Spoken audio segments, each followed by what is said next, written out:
Hi everyone, welcome back to the Movie Reviewers 100. My name is Scott, also known as Cineram, and I do the Thursday reviews on this channel, or at least I have.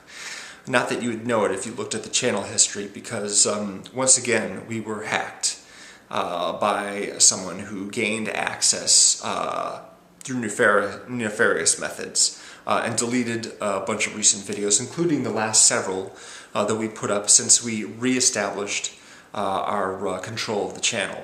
I believe that has been resolved now. My cohorts have re-uploaded their videos for this week's theme, which is indie films.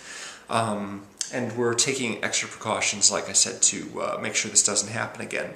I had reviewed The Rock and Bob Roberts in the past couple weeks, and I've actually retained those videos. So I may put them up on this channel, or I may upload them to my personal channel.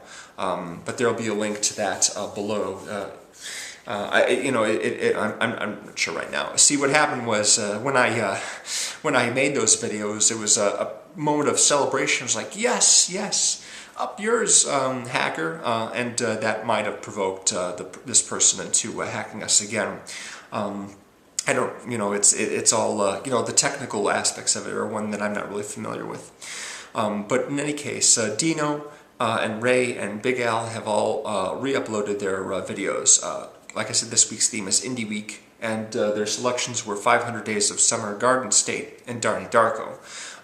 And I wanted to talk for my video about two different levels of indie films. One is the level that their films, their selections exist on, which is movies that are not funded by major studios, but nevertheless have fairly healthy budgets and are either co-produced or star well-known actors like Drew Barrymore and Patrick Swayze and Natalie Portman. And then there's the other kind, the kind where a bunch of filmmakers and actors who aren't well known to anybody at all basically scrape together whatever money they can to max out their credit cards and make a film basically by the skin of their teeth over the course of a couple weeks. I'd actually suggested this theme last fall, and I was planning on reviewing a film called Crashing, which stars Campbell Scott and Isabel Amico and Lizzie Kaplan. At least Campbell Scott's, had a fairly long career at this point. He's been acting for a minimum of 2 decades. Lizzie Kaplan has been, working steadily since Mean Girls, her appearance in Mean Girls, and Isabel Amico was in Coyote Ugly in 2000. Has worked in major studios and independent films since then. But the film was very obviously done in just a couple of weeks' time. Maybe 2 or 3 locations used repeatedly, 4 principal actors, a couple of supporting characters in smaller parts, and I really like this film a lot. But since it's getting its Chicago premiere tomorrow night, I wanted instead to talk about Love Stalker. Now, full disclosure here, I actually know the people that made this movie, and this is just another one of those movies like El Mariachi or Primer or Slacker, or Crashing, perhaps, that is just basically, funded just with whatever money's at hand and used with the resources at hand. It was shot in the fall of 2010. I did participate. I did, help out for a couple days, and I do appear in the movie, but only very briefly, for like 3 seconds. I'm basically just an extra. The film was co-written, co-directed, and stars a couple of friends of mine, guys I've known for a very long time now. And, it's really exciting to know that they've managed to complete their very first feature-length movie after going to school at Columbia College, making shorts, and doing various stuff around Chicago and New York, where Matt now lives, Matt Glasson, who I've known for like 25 years. And MacLean, who we met because he attended Columbia College as well, from St. Louis, and that's where this film is shot. The two of them were co-directors. They conceived the project as a short first for a sort of a filming competition that was a few years ago, and then they decided to expand the idea into a feature-length movie. The main character is played by the director, one of the co-directors, Mr. Glasson.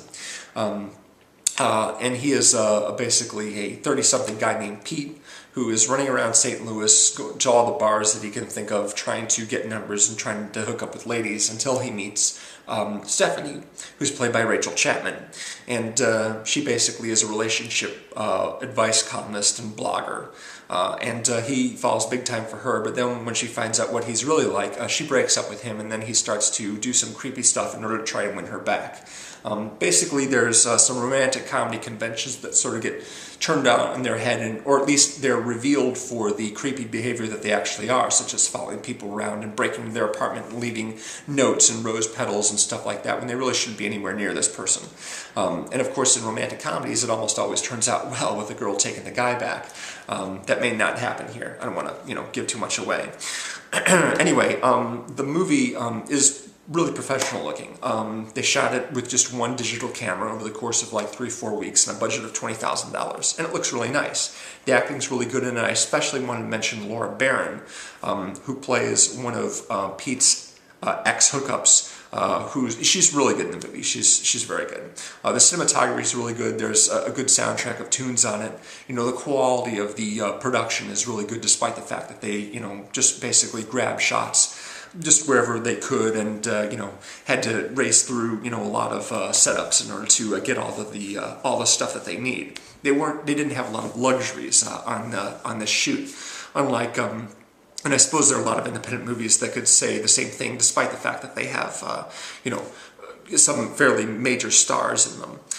But this is, sort of that lower level, where Stalker and El Mariachi and Clerks, movies like that existed before their directors got famous. The first, shot out of the barrel was like, nothing. It was like, just a few $1,000s. Primer, for example, by Shane Carruth, I think was made for less than $10,000. He only had time and money to shoot 2 takes of each shot. El Mariachi, Rodriguez shot, I think, 1 take of each shot. They did a little bit more than that on this movie. But what's really exciting is that after showing it at a couple of St. Louis film festivals and after seeing a couple versions of it, it's available to watch on DVD. And of course, if you are in the Chicago area, you can see it tomorrow night on the 17th of February. It's playing at a theater called the Portage on Milwaukee. The link to the website is below if you want to check it out. And you can order it as well, the disc. It's region free, so as long as you understand English and have a DVD player anywhere in the world, you can order a copy and watch and enjoy it.